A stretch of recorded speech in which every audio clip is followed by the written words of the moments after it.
बिस्मिल्लाहिर्रहमानिर्रहीम। अस्सलाम वालेकुम। आप सबको रमज़ान शरीफ बहुत-बहुत मुबारक हो। अल्लाह का करोड़ा बार शुक्र है कि लॉकडाउन के बावजूद न सहरी में रहमतों की नूरानी बरसात में कुछ कमी हुई और ना इफ्तारी में बरकतों के खजाने भरे दस्तरखान छोटे हुए। क्योंकि असल में सहरी, इफ्तारी, तरावी की बरकत और रौनक का ताल्लुक अल्लाह की रज़ा और खुशनुदी से है। हमने जिस अफरा-तफरी, हंगामा-खेज़ी, जल्दबाज़ी को बरकत और रौनक समझ लिया था, वो हमारी अपनी तख्लीक करदा खुशगुमानियाँ थीं, जिन्हें अल्लाह पाक ने एक ही छोटे से ना नज़र आने वाले जरासीम को हरकत देकर दूर कर दिया। अब भी सहरी, इफ्तारी, सोते-जागते रहमतों बरकतों की नूरानी बरसात जारी है। आज भी रोज़ेदार की मुँह की बू अल्लाह को कस्तूरी की महक से ज़्यादा पसंद है। अब रहीं बाज़ारों, गली मोहल्लों की रौनकें, अल्लाह पाक इन्हें सलामत रखे। इन रौनकों को ख़ास तौर पर रमज़ान शरीफ के महीने में रौनकें कम और शोर-शराबा ज़्यादा कहना चाहिए, इनमें कुछ ठहराव आ गया है। अल्लाह हमारी मसाजिद को दुनिया भर में हमेशा आबाद रखे। लेकिन फ़िल वक़्त जो सूरत-ए-हाल है, उसमें मुझे तो ये लगता है कि अल्लाह की जानिब से एक ज़बरदस्त तंबीह है कि लॉकडाउन नहीं था, तो कौन से तो मस्जिदों में आने के इतने शौकीन थे। मुअज़्ज़िन 5 वक़्त पुकारता था, मगर हाज़िरी की तौफ़ीक तुम्हें कमी नसीब होती थी। आते थे, तब भी मोबाइल साथ होता था और राब्ता मुझसे कम बाहर की दुनिया से ज़्यादा रहता था। तो अब सारे शौक तसल्ली से घर बैठ के पूरे कर लो। अल्लाह पाक हमें माफ़ करे, हम तो रब को भूल ही गए थे। अल्लाह ने भूला हुआ सबक याद दिला दिया। शुक्रिया कोरोना वायरस। लेकिन अब तेरा काम खत्म। अलविदा, अब दोबारा कभी ना आना। अल्लाह का बड़ा शुक्र है, पाकिस्तानी हुकूमत, इमरान खान की गवर्नमेंट अपनी सलाहियत, अपनी इस्तेदाद और वसाइल से बढ़कर इस वक्त अवाम को रिलीफ दे रही है। कम अज़ कम मैं उसको इसी तरह से देख रही हूँ और ये मेरा नुक्ता नज़र है, आप इसे डिसएग्री कर सकते हैं। बिलों में बहुत नुमायाँ कमी आई है। ज़रूरतमंदों को नकद रकूम दे जा रही हैं, जो बेरोज़गार हो गए हैं लॉकडाउन की वजह से। महँगाई का वो तूफ़ान बदतमीज़ी जो हर साल रमज़ान शरीफ में ज़ोरों पर होता था और हर गरीब, अमीर सबकी जान पर बनाती थी। अवाम खुद भी अपने ज़रूरतमंद भाइयों की दिल खोल कर मदद कर रहे हैं। मज़ीद गैर ज़रूरी बाहर न निकलने से पेट्रोल और किराया वग़ैरह की मद में बहुत बहुत कमी आई है। गैर ज़रूरी खाने और महज़ शौकिया खाने-पीनों में कमी हुई है।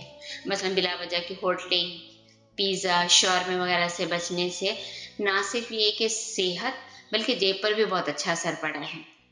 तनख्वाह में बरकत हो गई है। जो लोग ये कहते थे कि आम आदमी के अखराजात तो कम या बैलेंस हो गए हैं, मगर ताजिर बिरादरी का बहुत नुकसान हुआ है। वो भूखे मर गए हैं। तो मैं कहती हूँ ये भी कतई गलत है। हमारे ताजिरों ने इतना कमा लिया है कि इनकी अगली कई नस्लें भी बगैर कुछ किए घर बैठकर खा सकती हैं। 4-5 माह से उनका भला क्या बिगड़ जाएगा?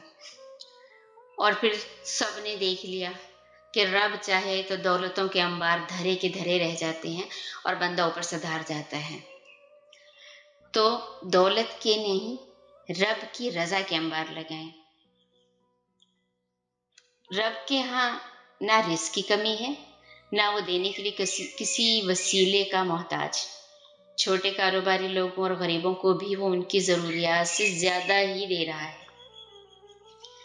गैर ज़रूरी शॉपिंग्स ने भी घरों के बजट को बड़ा रिलीफ दिया है। यूँ कहिए कि ज़िंदगी तहज़ीब के दायरे में आ गई है।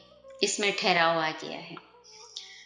जिस्मानी, ज़हनी, अख़लाक़ी, रूहानी सफ़ाई का और अंदरूनी-बैरूनी निज़ाम जो है वो भी बहुत बेहतर हो गया है।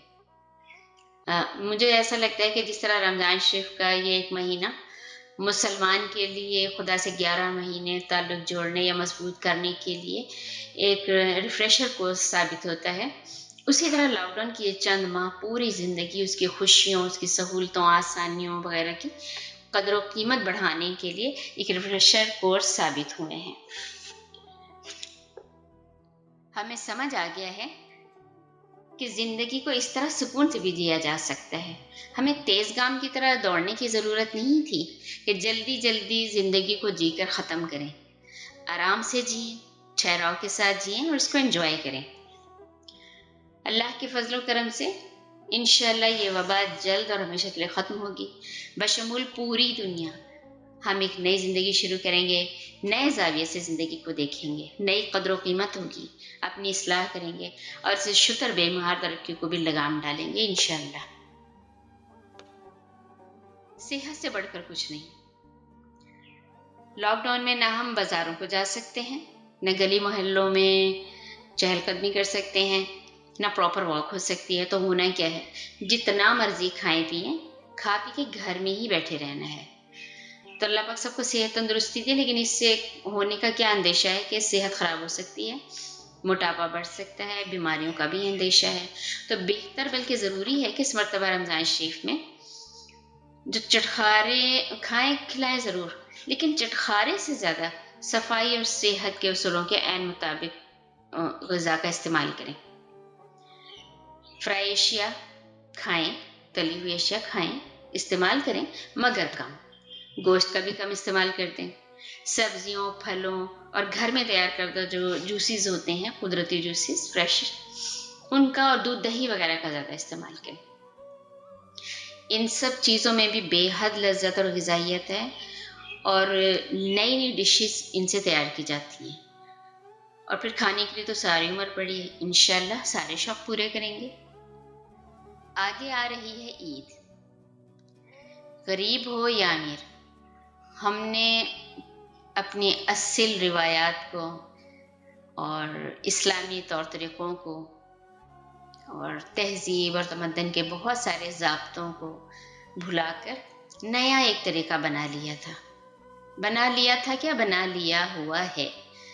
जो सूट एक फंक्शन पर पहन लें, बस दोबारा नहीं पहनना। दुनिया क्या कहेगी? वही सूट दोबारा पहन लिया, वही ज्वेलरी दोबारा इस्तेमाल कर ली, वही जूतियाँ दोबारा इस्तेमाल कर ली। हालाँकि मेकअप और चेहरा भी वही होता है, लेकिन उसको नहीं टोकते। अलमारियाँ भरी पड़ी हैं, सूटकेस संदूक कपड़ों से अटे हुए हैं, जूतियों के सेट्स का अंबार है, लेकिन मुँह पर एक ही जुमला, क्या पहने? हमारे पास तो कोई ढंग का कपड़ा ही नहीं है। इस फंक्शन में जाएँ तो क्या पहने? इस त्योहार पे क्या पहने? ऐसा करें, इस दफ़ा इन रखे सँभाले हुए कपड़ों का भी नसीब जगाएँ। ईद का ताल्लुक महज़ सिले हुए नए कपड़ों से नहीं, पूरे माह के रोज़ों, इबादत, अल्लाह और उसके महबूब सल्लल्लाहु अलैहि वसल्लम की याद और उसकी रज़ा से है। अगर ये सब कुछ हासिल है, तो फिर आपकी ईद असल ईद है। इस दफ़ा ऐसा करें, इस लॉकडाउन की वजह से अ, आपको पता है कि हमारी तो मोस्टली हमारी आबादी जो है, वो गुर्बत का शिकार है, बल्कि सतह गुर्बत से भी नीची है। तो ऐसा करिए इस दफ़ा कि जिन पैसों से आपने नए कपड़े, जूते बनाने थे और यकीनन हज़ारों, लाखों लोग कर भी रहे हैं। तो जिन लो पैसों से आपने नए कपड़े, जूते, ज्वेलरी वग़ैरह बनानी थी, इस मर्तबा ये करें कि इनसे किसी गरीब का बिल अदा कर दीजिए, किसी के घर का राशन डलवा दीजिए, किसी के मकान का किराया अदा कर दें, कहीं स्टूडेंट्स को उनकी फ़ीस अदा करने के लिए दे दें। और खुद क्या करें, अपने कपड़ों के खजानों को खोलें, उन्हीं में से बेहतरीन लिबास निकालें, खुद पहने, घर वालों को पहनाएं और ईद मनाएं। कोई ईद की खुशी में कमी वाक़ई नहीं होगी इंशाल्लाह, गारंटी है। मैं तो ये कहती हूँ कि हुकूमत बाजार खोल भी दे, हरगिज़ शॉपिंग के लिए ना जाएं। अभी खतरा पूरी ताकत के साथ मौजूद है। जिंदगी बार बार नहीं मिलती। अपनी और अपने घर वालों की घर वालों और बच्चों की जिंदगी को हरगिज़ खतरे में न डालें। घर बैठें और सबकी हिफाजत करें। हरगिज़ ईद से पहले लॉकडाउन खत्म ना करें, नरमी भी ना करें, इसी तरह चलने दें। हम लोग नरमियों का बहुत फायदा उठा लेते हैं नाजायज और आपे से बाहर हो जाते हैं। इसलिए बेहतर है कि रोजाना बजाय नरमी करने के रोजाना 4:45 से 5 बजे तक इलाके की मसाजिद को पाबंद करें कि वो सायरन बजाकर और ऐलानात के जरिए लोगों को घर बैठने की सख्त ताकीद करें।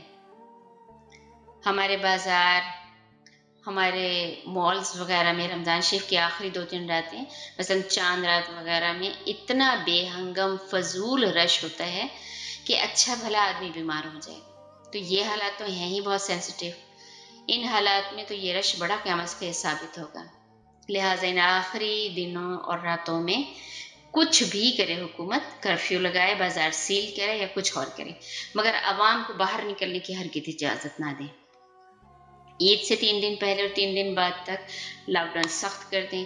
ایک بار ان حالات سے، اس وبا سے بخیر و عافیت باہر نکل آئے تو پھر ہر دن عید اور ہر رات شب برات ہوگی انشاءاللہ۔ یار زندہ صحبت باقی، زندگی کو اہمیت دیجیے، گھروں میں رہیں، محفوظ رہیں، اسٹے ہوم، بی سیف۔ دعا ہے رب ذوالجلال والاکرام سے کہ اے اللہ، رحمتوں برکتوں کے اس خوبصورت مہینے، نیکیوں کے اس حسین موسم رمضان شریف کی برکت سے امریکہ، برطانیہ، چائنا، رشیا، سعودی عرب، اٹلی، فرانس، اسپین وغیرہ سمیت، ترکی سمیت ساری دنیا، خاص طور پاکستان سے اس مہلک وائرس اور اس وبا کو جلد اور ہمیشہ کے لیے ختم فرما دے۔ رب العالمین، تو غفور رحیم ہے، ہمیں معاف کر دے اور ہم پر رحم فرما اور ہماری زندگیوں کو ایک بار پھر نارمل کر دے، اسے اندیکھے خطروں، اندیشوں اور بیماریوں سے محفوظ فرما دے۔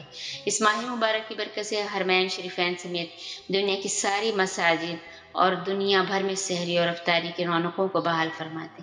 یا غفور رحیم، ہمارے ماں باپ، ہمارے اساتذہ کرام، اولادوں، رشتہ داروں، دوستوں، سب کی جان، مال، عزت، آبرو، زندگی کی ہر خوشی کی حفاظت فرما۔ کرم فرما رب العالمین، آقا کریم علیہ الصلوۃ والسلام کی پوری امت پہ کرم نازل فرما، آمین۔